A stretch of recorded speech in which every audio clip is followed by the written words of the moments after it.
Now let's talk about market failures in terms of public goods and common resources. These are actually two categories of goods that we'll consider, and the ones most likely to experience a failure in the marketplace. To understand these different types of goods, let's first characterize a good based on its degree of rivalry and its degree of excludability. Rivalry means one person's consumption precludes another's simultaneous consumption. If I take a bite of an apple, no one else can get that bite. Therefore, an apple is a rival good. On the other hand, if I'm watching a concert, many people can watch a concert simultaneously, so my consumption of the concert does not preclude another's. These are extremes, with apples being almost completely rival and concerts being almost completely non-rival, but many goods will be somewhere in between. Excludability is the ability of a firm to prevent non-payers from getting the good. In other words, you have to pay for it to consume it if it's excludable. If I want an apple, I have to pay the grocer for that apple. He can prevent me from getting it. So it's an excludable good. But if I'm walking down the street and there's somebody playing the guitar and singing, they can't prevent me from enjoying their music, consuming it, and I don't have to pay them. When you're dealing with non-excludable goods, you get free riders. If I stand there and I watch the person perform on the street, I'm not paying them, but I'm enjoying their service. This is similar to a concert, but without guards and locked doors, it's impossible for them to prevent free riding, and therefore it becomes a non-excludable goods. We're going to find that markets do not produce non-excludable goods very effectively. And that makes sense because when you go and produce a good, you incur costs. And the reason you do that as a business is to recover not only those costs, but also a little more by selling it. So if you can't exclude non-payers, then you would just get the costs and have little incentive to produce and go into business. Now let's create categories of goods by looking at rivalry and excludability. In this diagram here, we've broken down goods into four categories, essentially four quadrants, based on their excludability and their rivalry. For example, the first category is private goods. These are excludable and rival. Look around you and find a few items that would fit into this category. These are goods that markets produce really well. Why? Because when a firm goes out and produces them and incurs the cost, they can exclude non-payers from getting the good. Therefore, they are more likely to recover those costs and earn a little profit in making them. The next category is quasi-public goods. These goods are excludable, but they're non-rival, so many people can simultaneously benefit from them. Examples would be cable TV or a toll road. You can have many people watching a football game on cable TV at the same time. But you do have to pay to get access to it, so it's excludable. Same thing with a toll road. Many people can drive on the road at the same time, but you got to pay to use it. Markets also succeed in producing quasi-public goods. Again, because they're excludable. If someone goes out and builds a toll road or puts up the infrastructure to provide cable TV to a neighborhood, they can recover those costs and earn a little profit by charging you for those goods. The next category, public goods, is non-rival but also non-excludable. These are goods that markets don't produce very well, but they're really important. The non-rival aspect means that many people can benefit simultaneously from their production, but because they're non-excludable, businesses will not emerge in a free market to produce them.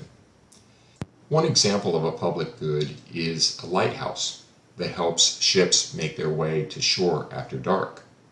Let's imagine that there's 50 captains that would benefit from a lighthouse.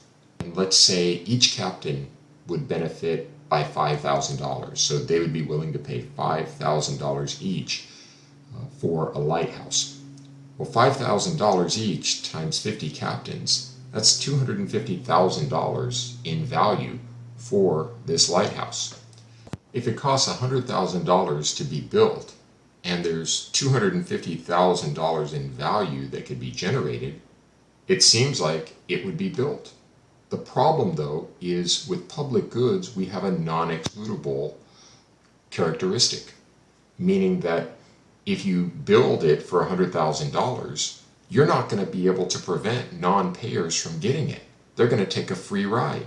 If one captain were to undergo this cost of $100,000, he would find that once he turns that light on, he's going to have 49 other captains that benefit by $5,000 each, but don't have to reveal that benefit in the form of paying him, which means there's no profitable opportunity. He would allocate $100,000 to get effectively $5,000 in benefit for himself. Because of this, markets will consistently underproduce public goods. And that may open the door for the government to step in and produce these goods because the market has failed.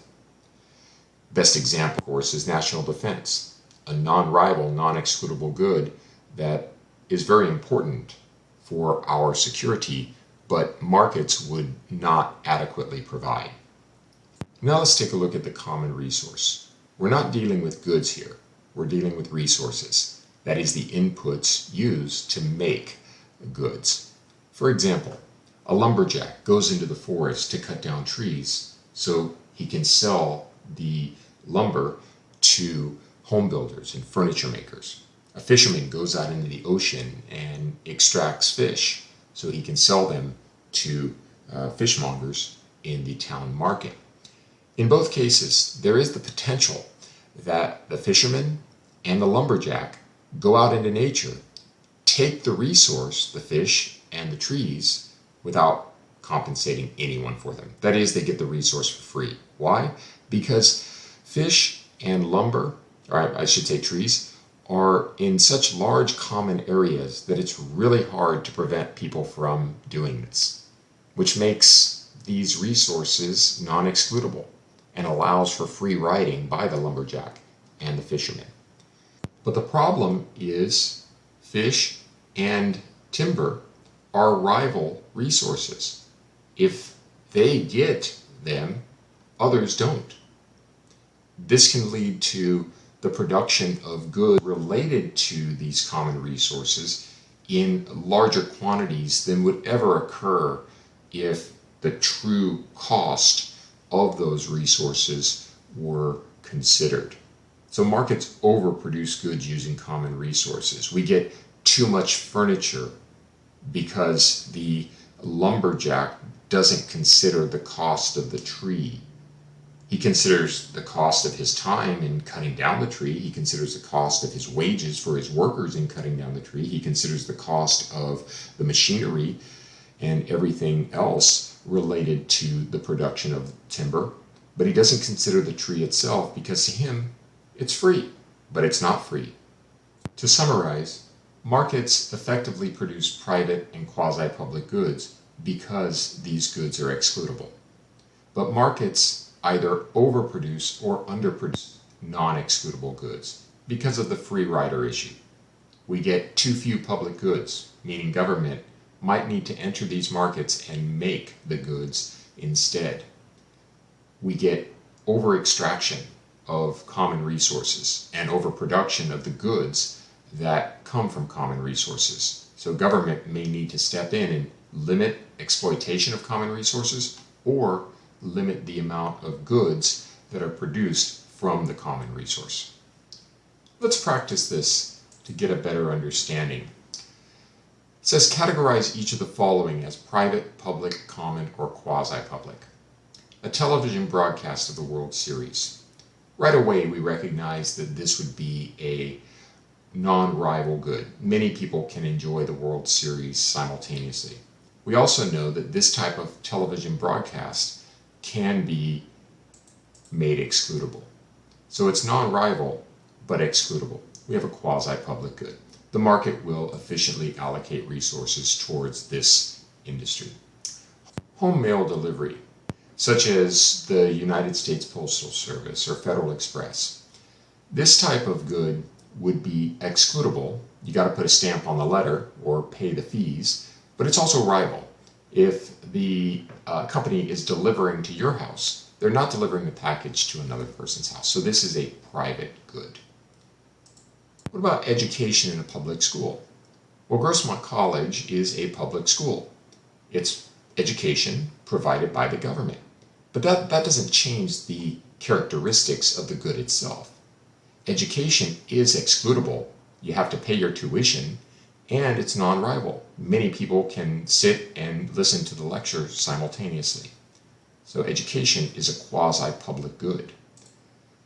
Similarly, if education is provided by a private school, like USD or National University, it's the same good. It's excludable, you got to pay the tuition, and many people can simultaneously sit in the lecture and learn. So this brings up an important point. There are two contexts in which we use the words public and private. The first context is what we've been doing in this section. A public good is a non-rival, non-excludable good. A private good is a rival, excludable good. But there is another context in which these terms are used. Sometimes if a good is provided by the government, we call it a public good. If it's provided by a private business, we call it a private good.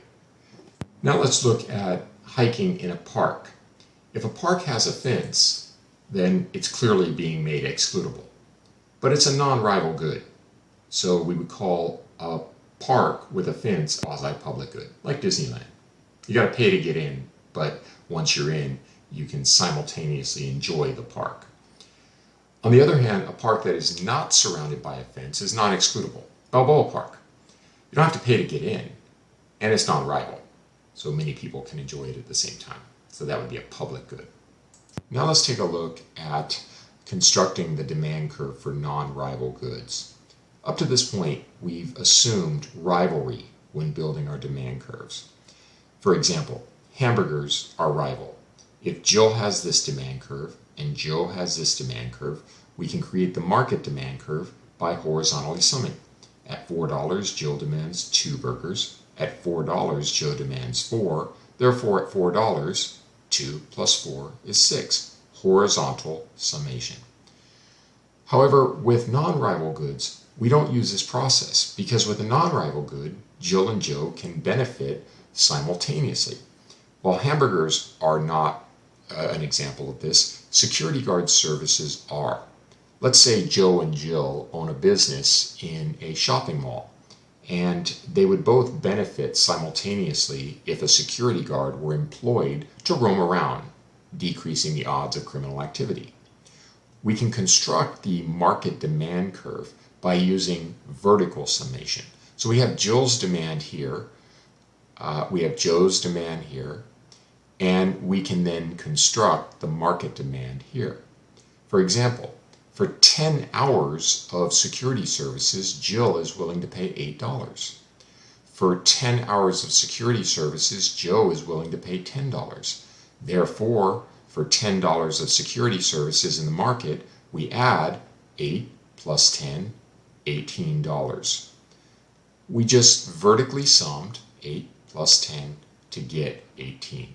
That means 10 hours of security services is valued collectively at $18.